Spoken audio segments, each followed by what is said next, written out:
So, have you ever wondered why financial panic spread like wildfire, or how a single story can drive entire markets in all asset classes into euphoria or despair? This phenomenon is extremely interesting, and it's rooted in narrative economics, and it's taught in behavioral economics. It's the study of how popular stories and theories influence economic events and people's behavior. Just like a contagious virus, narratives spread rapidly and fast, and they basically capture the minds of millions of people, shaping their behavior and the way they act. Think about it. Why do people run and buy during a bull run or panic sell during a market crash? It's not just about the numbers in their portfolio dropping, it's the stories behind them that make them fearful. The headlines, the promises, the fears. In essence, narratives become the emotion that fuel and drives collective decisions, and that's reflected in the markets. So whether it's housing prices will always rise forever, or the narrative that Bitcoin will replace fiat, or Bitcoin is digital gold, these stories basically don't just reflect economic reality. They strategically create it, and these are created by the ones that control the media and the information. So in crypto, for example, and the crypto market, narratives are even more powerful and potent because of their global reach, speculative nature, and the attractive gains and wealth creation that people hear about.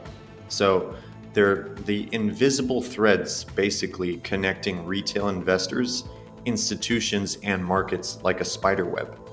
So how are these stories engineered? And how do they hold such immense power? And how are they used strategically by the elites and the shadow governments running the markets? In this video, I'll explain the world of narratives and their unique role in driving markets, and especially the crypto markets, and how you can turn a small investment into extraordinary gains by capitalizing on these narratives if you get in and get out at the right time. Crypto is the only asset class in the entire world where such a small amount of money can really transform into life-changing gains within a relatively short period. And it's basically a phenomenon different from any other asset class or financial market in existence.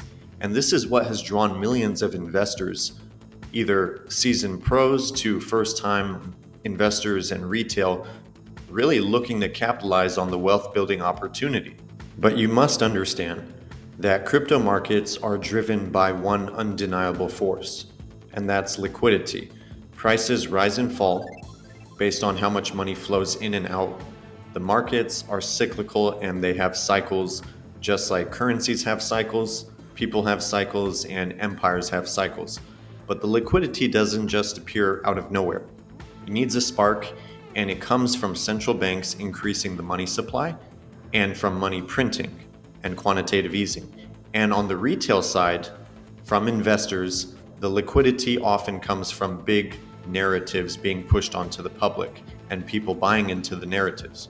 Narratives are what bring retail investors into the market. They ignite curiosity, it sparks belief, and it drives people and retail investors to take action by investing.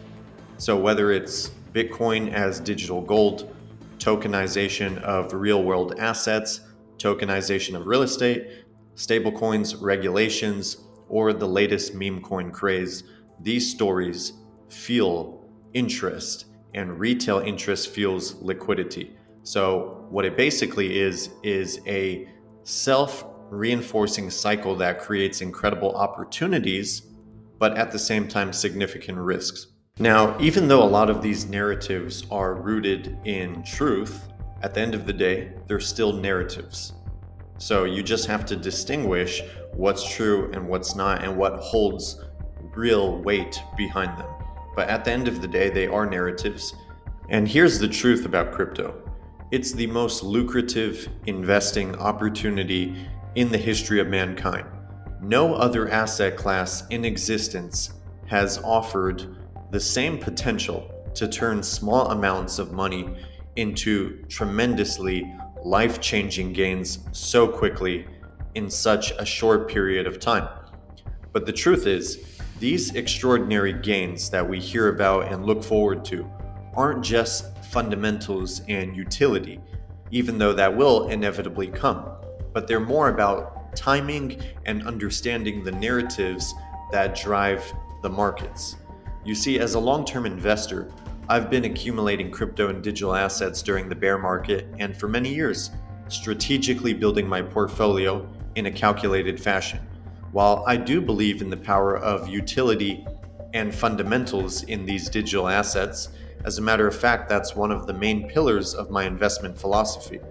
I also understand the importance of taking advantage and capitalizing on the market cycles that present themselves because they are very predictive patterns that have been repeating themselves for over a decade now.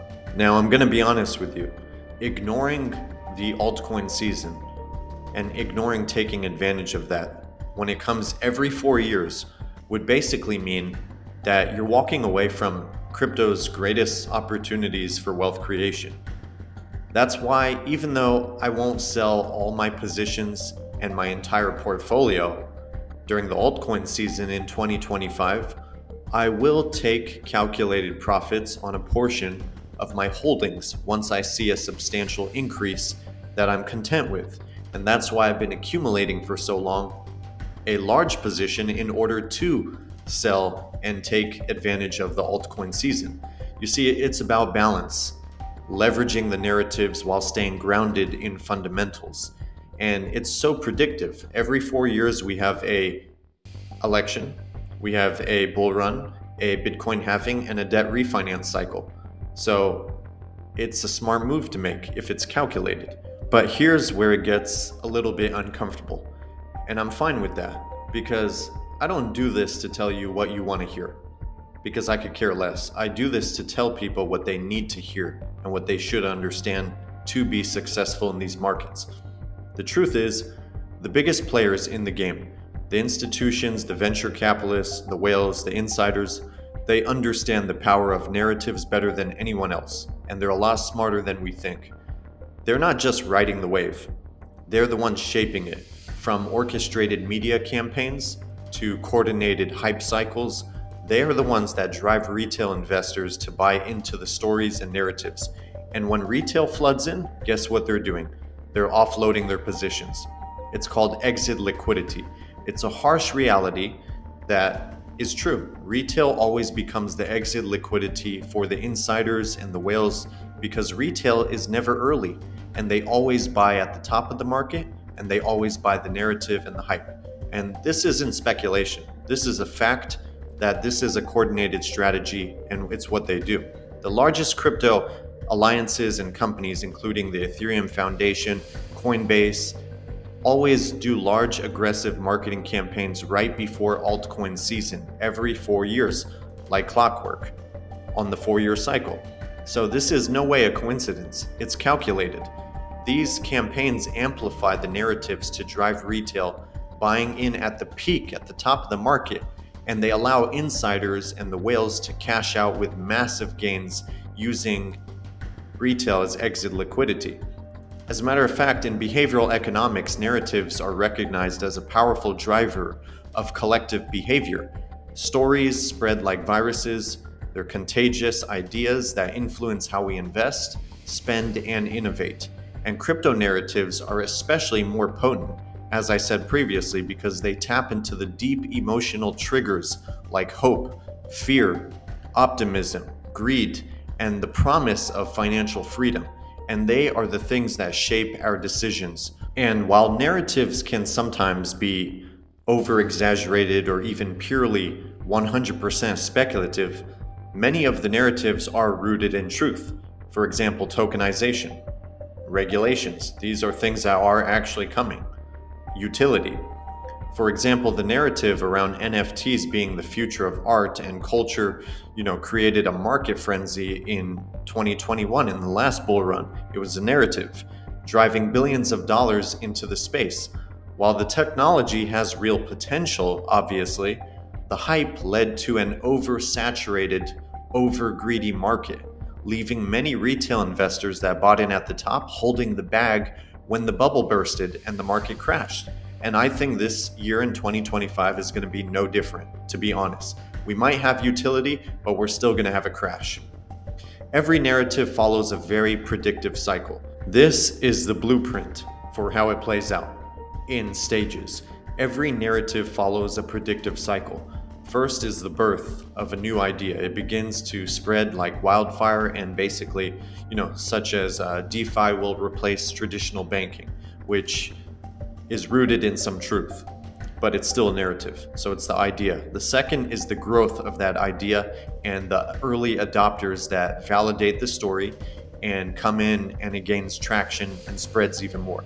The third is the peak of the story and the narrative, when euphoria takes over, attracting mass retail investment and adoption. And the fourth is the decline.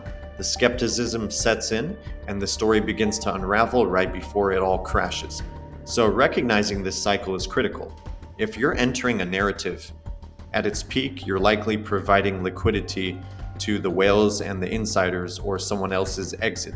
So success in this space isn't just about believing the story. It's about timing your entry and your exit correct. And that's why one of the second fundamental pillars of my investment philosophy is, where are we in the cycle?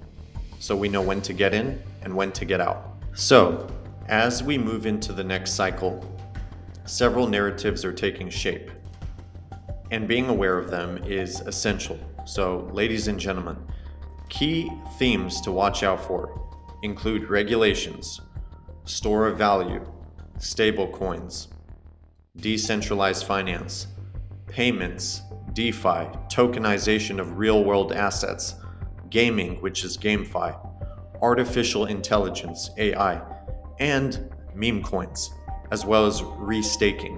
So these are very big narratives, but the most prominent narrative is regulation, a theme that has clearly been building momentum for a couple of years now. And now with Donald Trump likely returning to office in January, his administration is assembling already a team of crypto-friendly individuals so that they could push forward regulatory clarity and create frameworks for crypto investors and businesses. So Trump's support for crypto adoption and regulation is very strategic, and it plays directly into the broader narrative of legitimizing the industry. Now, this push for regulation isn't just political. It's a market catalyst, and it's basically setting the stage for institutional adoption and a new wave of retail interest once we have regulations. And while much of this interest holds truth, it's basically also a powerful tool for shaping market sentiment, which will happen eventually. Digital assets, cryptocurrencies, are not just about utility and fundamentals. Although that's a very huge component of digital assets and what they'll be in the future and what it means for shaping the future of the financial landscape and the financial system and economies around the world. More importantly, outside utility, crypto is about stories and strategy. It's about understanding the interplay between liquidity, narratives, and timing. So the next altcoin season in 2025 will undoubtedly bring immense opportunities, but it will also test your ability to separate the truth from hype and make calculated moves. So what's your plan? Will you participate in the narrative or be a victim?